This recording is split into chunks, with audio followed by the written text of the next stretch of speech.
México es un país lleno de cultura y de tradición. Y en este Día de Muertos, una de las tradiciones más comunes que podemos encontrar es la narración, a través de leyendas, a través de historias de terror o algunas muy bonitas. Y el día de hoy quiero llevarte estas leyendas que no siempre terminaron con un final feliz o que hablaban de algo de terror. Espero que te agraden e iniciamos.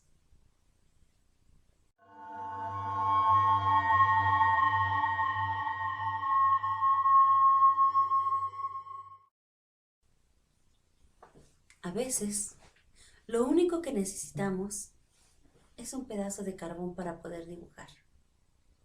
Y en este caso, una mujer utilizó un pedazo de carbón para arreglar un problema, aunque no creo que nos funcionara a todos. Esta es la leyenda de la mulata de Córdoba.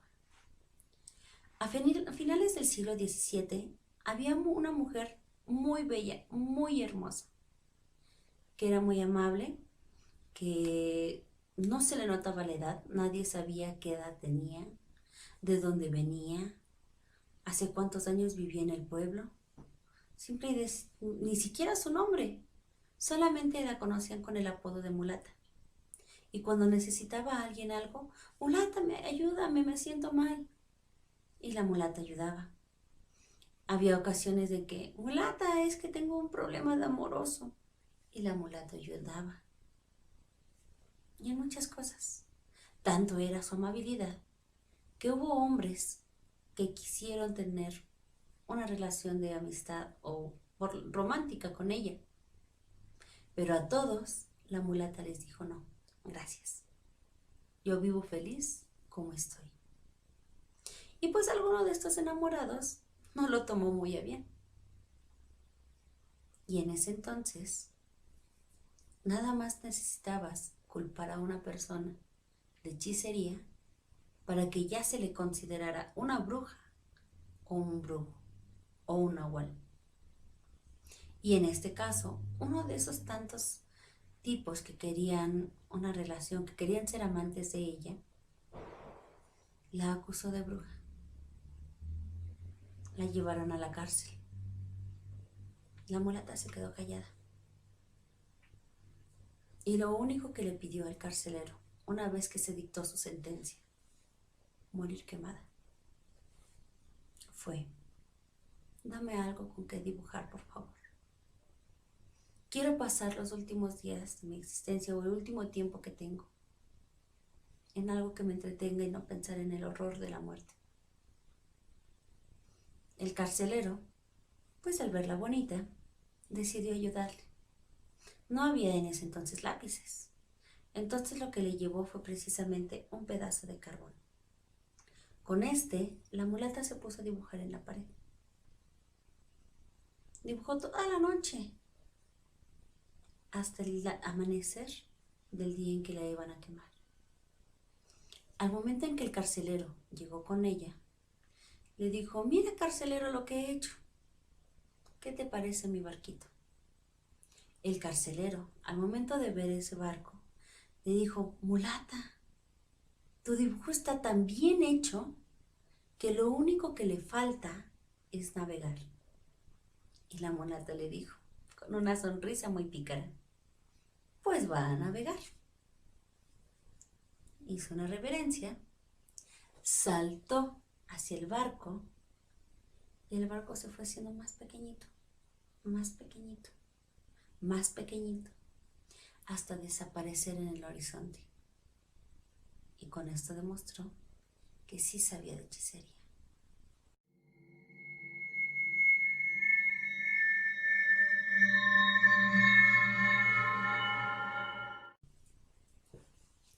A veces la justicia de los hombres no llega a tiempo, y es cuando la justicia divina tiene que cobrar venganza. En 1649 había un clérigo de nombre Juan de Nava.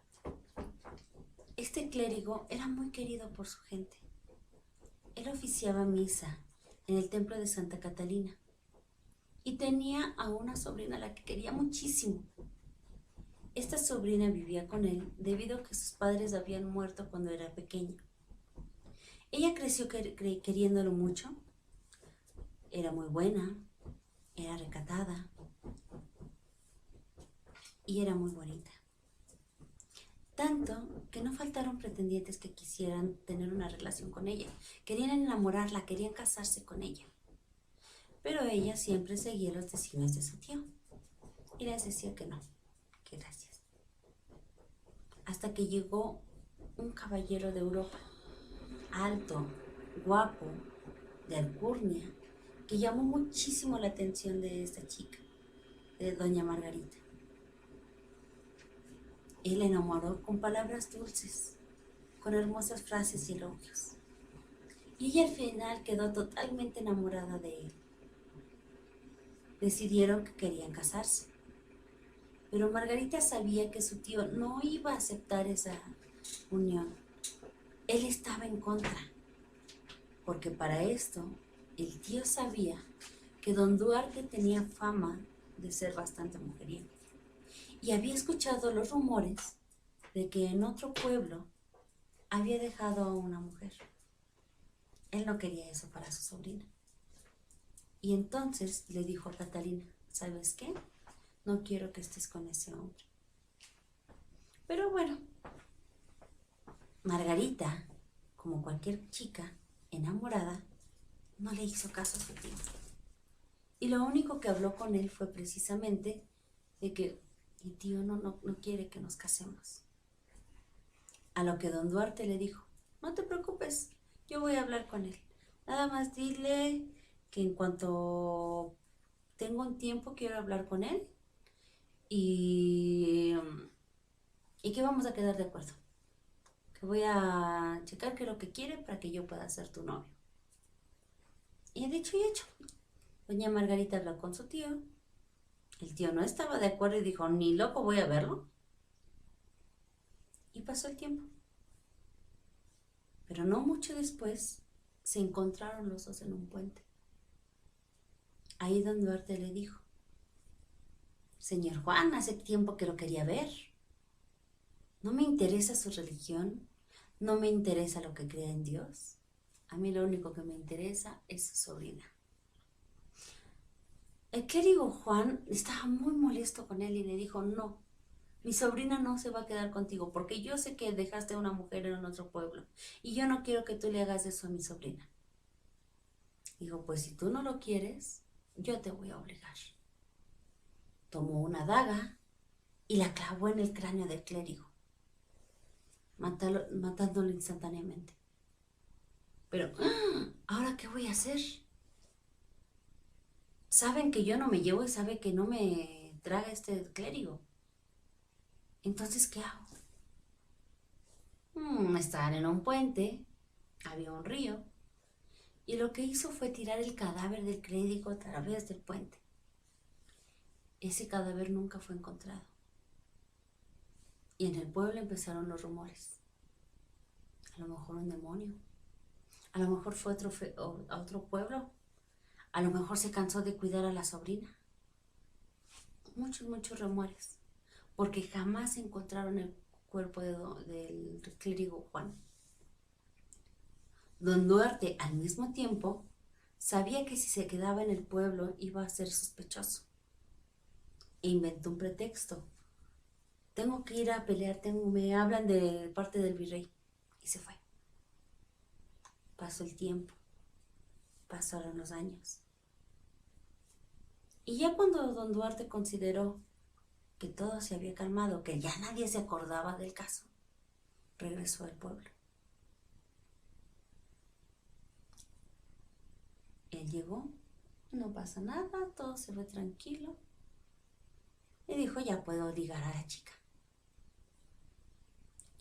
Fue precisamente en una noche, cruzando el mismo puente donde había dado muerte al señor Juan, en que ante él apareció un esqueleto, descarnado, en estado de putrefacción, lleno de lodo, que le dio horror a don Duarte. Pero más horror le dio haber encontrado la daga que él había clavado en el clérigo, precisamente sobre el cráneo de ese esqueleto.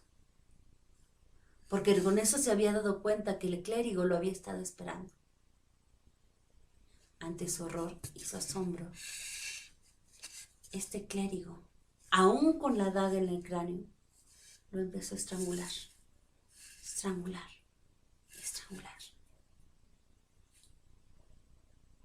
Hasta que él sintió que le faltaba el aire y todo se puso negro. Al día siguiente, muy de mañana, la gente que pasaba por ese puente vio con horror dos cadáveres. Uno de ellos pertenecía a don Duarte, con una mirada de horror, de espanto, y en su cuello las manos huesudas de un esqueleto que lo sujetaba. Las manos huesudas del clérigo que él había asesinado. Y como prueba de esto, todavía conservaba la daga en su cráneo. Margarita se volvió loca. Se recluyó en un monasterio y nunca más quiso saber nada, ni de hombres ni de su tío, hasta el día de su muerte.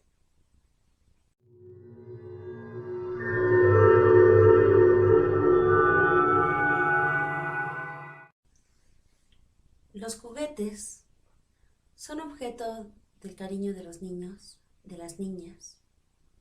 Para nosotros los adultos significan ternura, inocencia, pero para un hombre significó tormento.